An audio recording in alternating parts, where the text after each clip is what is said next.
go ahead and let's talk about the Cavs. I mean, I told you like they would eventually get it together. They look good. They're playing good team defense. Again, they're playing really, really good team defense.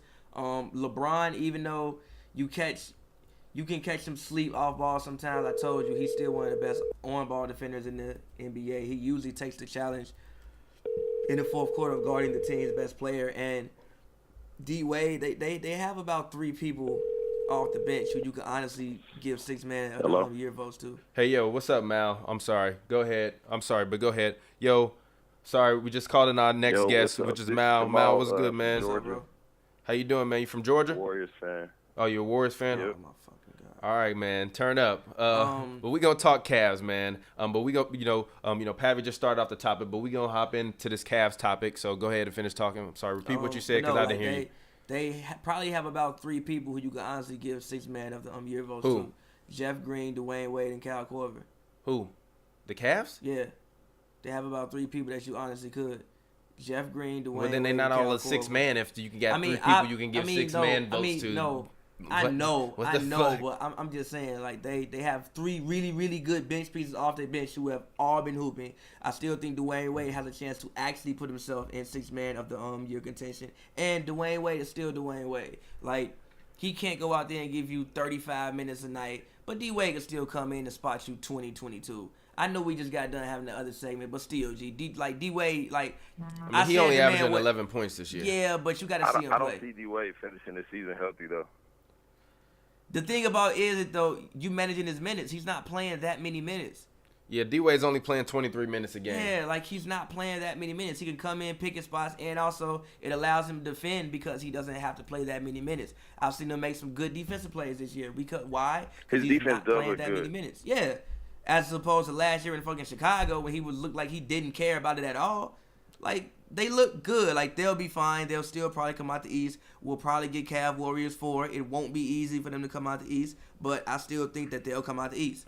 That's not going to change. That's my opinion on that's not going to change. I mean, yeah, I feel you, but I still don't think that they're coming out of the East. I still think that the Celtics are going to make a deal for somebody. I think if AD is out, if Anthony Davis is actually hurt the way that he could potentially be hurt, I think the Pelicans might trade Boogie and Tank.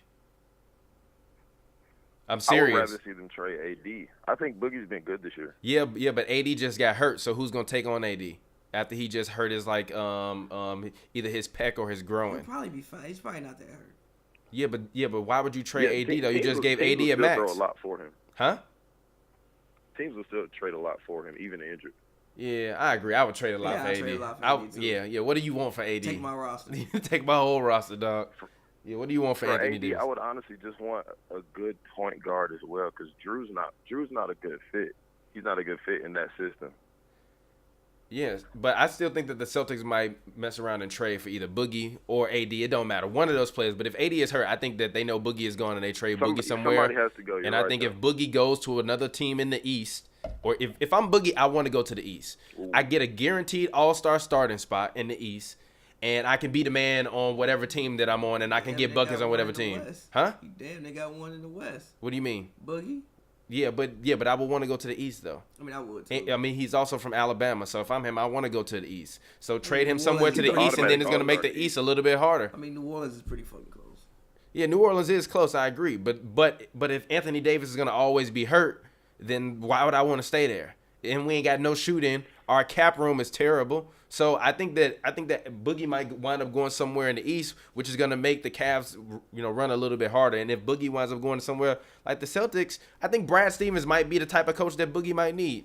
They might have to get rid of Al Horford, but actually that would be tough. But I don't know. I'm still, I still don't know about this Cavs team until IT comes back. As you said, I saw IT's, documentary series, and actually, he has a documentary series on the Players Tribune. Shout out to the Players Tribune, and it's like a really dope documentary series that's showing him like going through his injury progressions and like his treatment sessions and all that stuff. And actually, it looks like he's probably in better condition, but what they're doing is they're just actually letting it heal rather than trying to rush it or trying to do surgery and fix it. They just want to actually just heal it the like natural way, so that way he won't have to continually like work on getting it fixed, if that makes sense.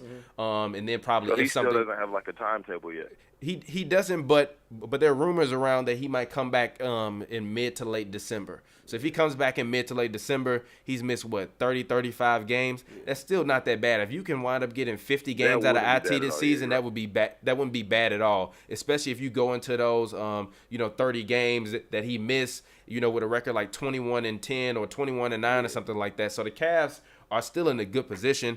I definitely think that they're gonna make it to the to the conference finals. I thought that Giannis and the Bucks would be able to take a step, but I'm still not necessarily seeing what I need to see from Giannis and the Bucks.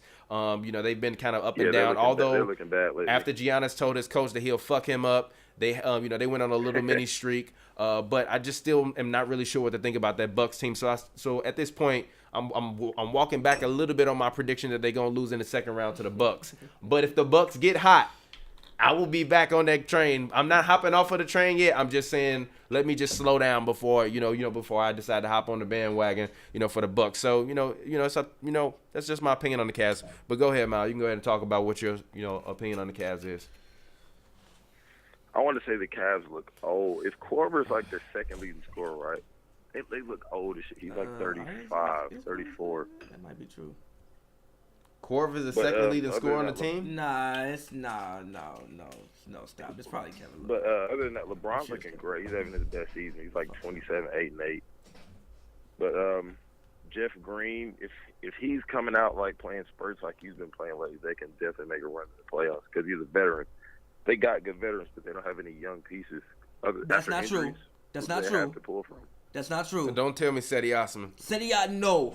Watch the man play. Seti Osman is Stop. If you put Seti Osman in for like 10 fucking minutes, Seti Osman comes in. He has good defensive principles. He plays hard. He hustles, and he can knock down and open three. The man just needs more confidence. Seti Osman is a very good young player to have on your roster.